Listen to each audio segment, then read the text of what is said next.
Hello students, welcome back to my channel that is maths for engineers. I hope हमने पीछे की videos में जो भी पढ़ा है, जो भी कवर किया है, वो सब कुछ आपको बहुत अच्छे से समझ में आ गया होगा। अगर आप आज मेरे चैनल पर पहली बार आए हो तो सब्सक्राइब करना ना भूलें। ऊपर टॉप राइट कॉर्नर में आपको सभी प्रीवियस वीडियोस के लिंक मिल जाएंगे। अभी तक हमने पढ़ लिया है सक्सेसिव डिफरेंशिएशन, एंड डेरिवेटिव के कुछ एग्जाम्पल्स भी हमने डिस्कस किए हैं। आज की इस वीडियो में हम डिस्कस करेंगे एंड डेरिवेटिव के कुछ और एग्जाम्पल। तो चलिए शुरू करते हैं। फंक्शन गिवन है y is equal to A to the power x sine cube x, find yn।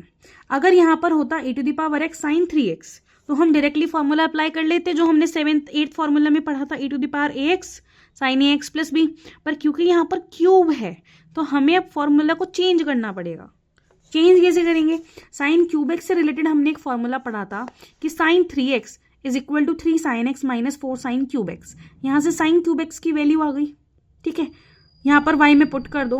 New y क्या हो गया? A to the power x upon 4 3 sine x minus sine 3x, bracket open कर देंगे, यानी कि y to the power n 1 upon 4 as it is रह जाएगा, 3 बाहर रहा, e to the power x sine x का एनएट डेरिवेटिव और इधर e to the power x sine 3x का एनएट डेरिवेटिव। हमने क्या पढ़ा था? फॉर्मूला यूज करेंगे। फॉर्मूला कौन सा है? देखो, जो फॉर्मूला यूज कर रहे हो ना उसको बार बार लिखो, ऐसे नहीं कि देख के कर लिया। जितनी बार इस फॉर्मूला को मेंशन करोगे, जितनी बार इस फॉर्मूला को लिखोगे, उतना अच्छे से ये फॉर्मूला याद होंगे। ये ऐसे बैठ के रटने से याद नहीं होंगे कि e to the power x sine bx का ये होगा, cos का ये होगा, नहीं होगा। जब जब क्वेश्चन सॉल्व कर रहे हो, हम यहाँ क्लास में ही इतने क्वेश्चन सॉल्व कर लेंगे कि इन्हीं क्वेश्चन में अगर बार बार इनको लिखोगे तो फॉर्मूला ऑटोमेटिकली याद हो जाएगा। तो हम इस फॉर्मूला को अप्लाई करेंगे। सबसे पहले e to the power x sine x के लिए a का वैल्यू इज 1, b का वैल्यू इज 1 एंड c का वैल्यू इज 0, यानी कि 1 upon 4 3 into 1 square plus 1 square power n by 2 e to the power x sine x plus n tan inverse 1 by 1। यहां पर a का value 1, b का value 3, c का value 0 put कर दो। Minus 1 by 4 1 square plus 3 square by n by 2। इस formula में put कर रहे हैं हम सब कुछ डायरेक्टली, पहले इसके लिए किया अब इसके लिए कर रहे हैं, ठीक है। e to the power x sine 3x plus n tan inverse 3 by 1, यानी कि 3 दोनों में से कॉमन आ गया तो ये आ गया 3, नहीं कॉमन नहीं आया है, फर्स्ट टर्म के लिए हम लिख रहे हैं 3 by 4 1 square plus 1 square is 2 to the power n by 2 e to the power x sine x plus n pi by 4। Tan inverse 1 की वैल्यू होती है n पाई बाय 4, वो हमने सब्स्टिट्यूट की है। Minus 1 by 4 1 square plus 3 square is 10 to the power n by 2 e to the power x sine 3x plus n tan inverse 3। ये आ गया आपका गिवन फंक्शन का nth डेरिवेटिव। नेक्स्ट देखो यहां दिया है y is equal to ax plus b upon C x plus d, y n निकालना।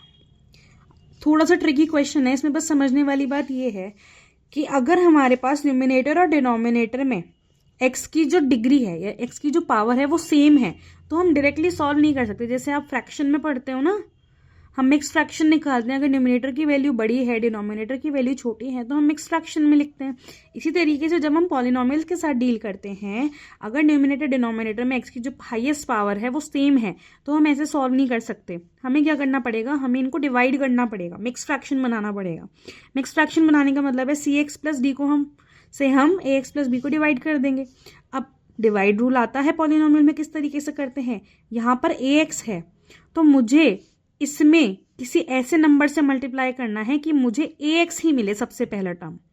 यानी कि अगर मैं यहाँ ए बाई सी से मल्टीप्लाई करूँ, पूरे इसमें ए बाई सी करूंगी तो ए एक्स मिलेगा, मिल गया।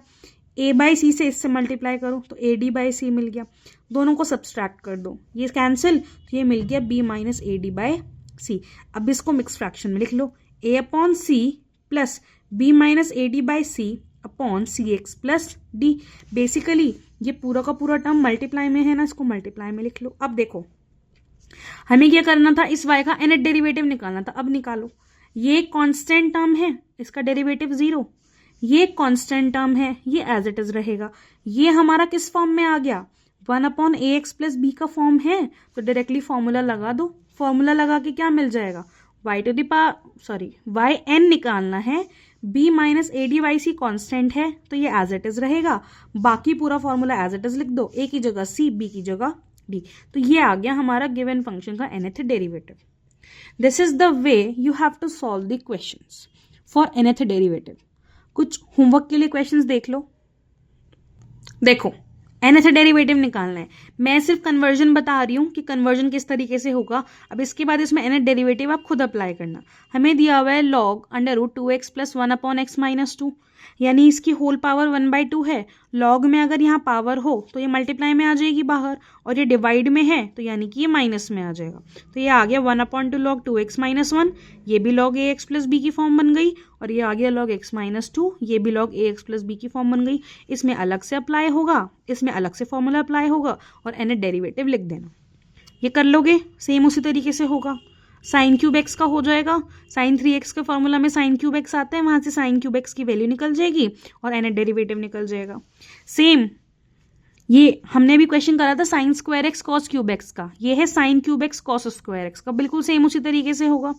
उसी तरीके से sine square x cos square x लिख लो, 2 sin x cos x बना लो, साइन स्क्वायर 2x बना लो, ये वाला फॉर्मूला अप्लाई कर दो।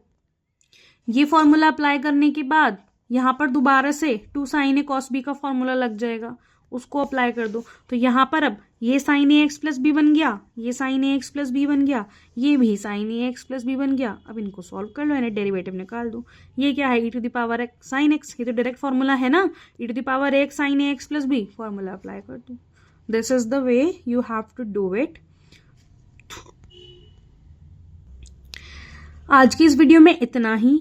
नेक्स्ट वीडियो में हम डिस्कस करेंगे, हमने एक फॉर्म पढ़ी है 1/ax + b, ठीक है। जनरली उसका क्वेश्चन किस फॉर्म में आता है, पार्शियल फ्रैक्शन के क्वेश्चंस की फॉर्म में आता है। नेक्स्ट वीडियो में हम डिस्कस करेंगे पार्शियल फ्रैक्शन का क्वेश्चन। तब तक के लिए जो भी पढ़ाया है उसको अच्छे से रिवाइज कर लेना, और जो क्वेश्चंस दिए हैं इनको सॉल्व करके देख लेना। मिलते हैं नेक्स्ट वीडियो में। अगर आपको आज का वीडियो पसंद आया हो तो लाइक करें, शेयर करें, सब्सक्राइब करें और कॉमेंट करके जरूर बताएं कि आपको वीडियो कैसा लगा। Thank you.